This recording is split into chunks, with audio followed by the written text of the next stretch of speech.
तर आता पाहूयात मुंबई फास्ट.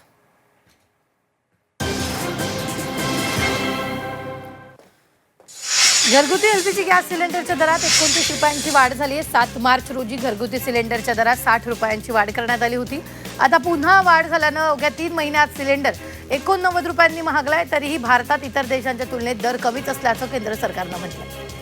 उद्धव ठाकरेंनी सहकुटुंब शिवतीर्थावर जात राज ठाकरेंची भेट घेतली. शर्मिला ठाकरेंच्या वाढदिवसानिमित्त ठाकरे कुटुंब एकत्र आलं होतं. 3 तासानंतर उद्धव ठाकरे शिवतीर्थावरून निघाले. मात्र या भेटीच्या टायमिंगमुळेही सध्या चर्चा रंगल्या. बोरिवलीचे भाजप आमदार संजय उपाध्याय यांनी अतिक्रमणाविरोधात धरणं आंदोलन केले. फेरीवाले, अनधिकृत झोपडी, चारचाकी वाहन मुक्त फुटपाथ हवेत अशी मागणी त्यांनी आंदोलनादरम्यान केली. सामान्य नागरिकांना चालायला फुटपाथ शिल्लक राहिलं नाही. वारंवार सांगूनही कारवाई होत नाही. ज्याप्रमाणे बोरिवलीतील एसवी रस्ता अवैध अतिक्रमणातून मुक्त करण्यात आला, त्याचप्रमाणे संपूर्ण बोरिवली देखील अतिक्रमण मुक्त केली जाईल असं आश्वासन त्यांनी दिलं. ट्रॅकमॅन कामगारांसाठी मनसे मैदानात उतरली आहे. मुंबई ट्रॅकमॅन कामगारांसाठी मनसेचं आमरण उपोषण सुरू आहे. बडनेरा कारखान्यातील पात्र ट्रॅकमॅन कामगारांना बडनेरा कारखान्यासाठी सोडण्यात यावं यासाठी आंदोलन करण्यात येते.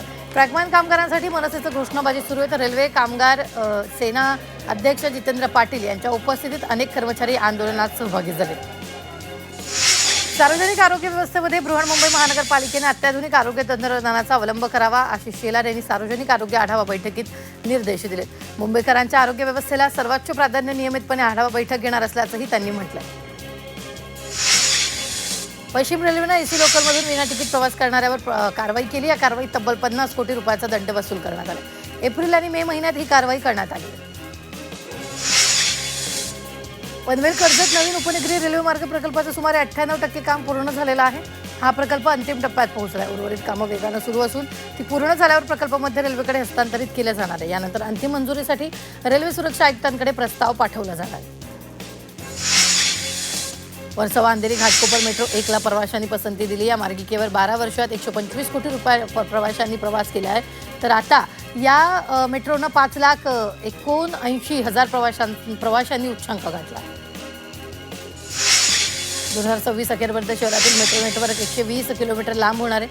सध्या अनेक मार्गिकांचं काम सुरू असून यापूर्वीच 2 मार्ग सुरू झालेत. मुंबई भारतातील 3रं सर्वात लांब मेट्रो नेटवर्क असलेलं शहर बनले. तर भविष्यात शहरात 9 मेट्रो मार्गिका प्रस्तावित आहेत. त्यापैकी काही पूर्णपणे नवीन असून काही जुन्या मार्गाचा विस्तार करून तयार करण्यात येणार आहे.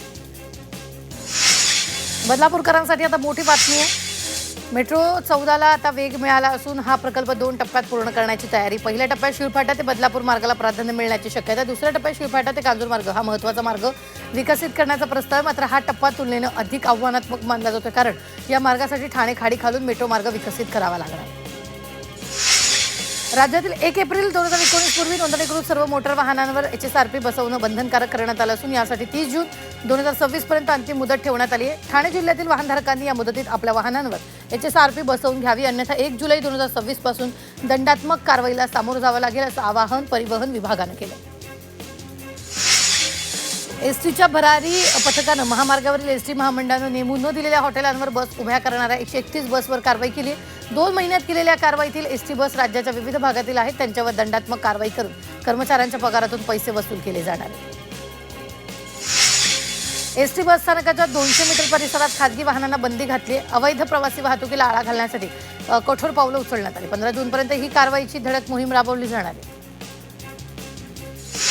परिवहन विभागानं राज्यव्यापी विशेष तपासणी मोहीम हाती घेतली आहे. विनापरवाना मालवाहतूक, अवैध वाहतूक प्रकारावर आळा घालण्यासाठी ही मोहीम हाती घेतली आहे. 8 ते 21 जून या कालावधीत ही मोहीम राबवण्यात येणार असून राज्यभरातील 200हून अधिक तपासणी पथकं रस्त्यावर उतरवण्यात येणार आहेत. धूळ प्रदूषण रोखण्यासाठी मुंबई महापालिकेनं घालून दिलेल्या मार्गदर्शक तत्वांचं पालन न करणाऱ्या बांधकाम प्रकल्पांवर कारवाईचा बडगा उगारण्यात आला.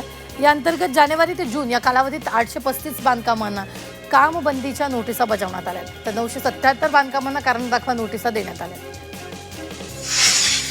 राज्यभरातील 11वी ऑनलाईन प्रवेश प्रक्रियेनं आता वेग घेतला. शैक्षणिक वर्ष 2026-27 साठीच्या नियमित 2ऱ्या फेरीची नोंदणी 6 जूनपासून अधिकृतपणे सुरू झाली आहे. विद्यार्थ्यांना आपलं अर्ज भरण्यासाठी आणि कॉलेजचे पसंतीक्रम नोंदवण्यासाठी 9 जूनपर्यंत मुदत देण्यात आली. मुंबई विद्यापीठानं 2026-27 शैक्षणिक वर्षातील प्रथम वर्ष पदवी प्रवेश प्रक्रियेसाठी 4थ्या आणि 5व्या फेरीचं वेळापत्रक जाहीर केले. प्रवेशाच्या 4थ्या आणि 5व्या फेरीसाठी विद्यार्थ्यांना 5 ते 11 जून दरम्यान नोंदणी करावी लागणार आहे. त्यानंतर 4थी गुणवत्ता यादी 12 जून रोजी तर 5वी गुणवत्ता यादी 16 जून रोजी जाहीर करण्यात येणार. शिक्षण मंडळानं 10वी आणि 12वीच्या पुरवणी परीक्षेची प्रवेशपत्र ऑनलाईन उपलब्ध करून दिले.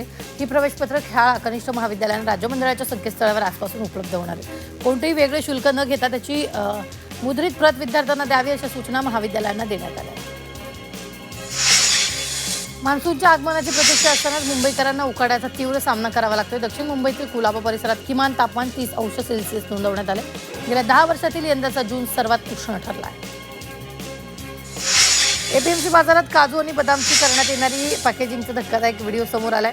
मुंबई एपीएमसी मसाला मार्केटमध्ये दररोज कोट्यावधी रुपयांची ड्रायफ्रूटची उलाढाल होते. मात्र एच विंग इथं गटारालगत काजू पॅकिंग केली जाते, तर जी विंग इथं उघडपणे बदाम पॅकिंग सुरू असल्याचं समोर आलं. गुन्हेगारी कारवाईंवर नियंत्रण ठेवण्यासाठी पोलिसांकडून प्रतिबंधात्मक कारवाई करत गुंडांना कारागृहामध्ये स्थानबद्ध केलं जातं.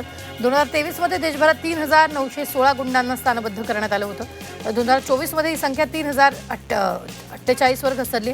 यात महाराष्ट्राची कामगिरी घसरल्याने चिंता व्यक्त होते.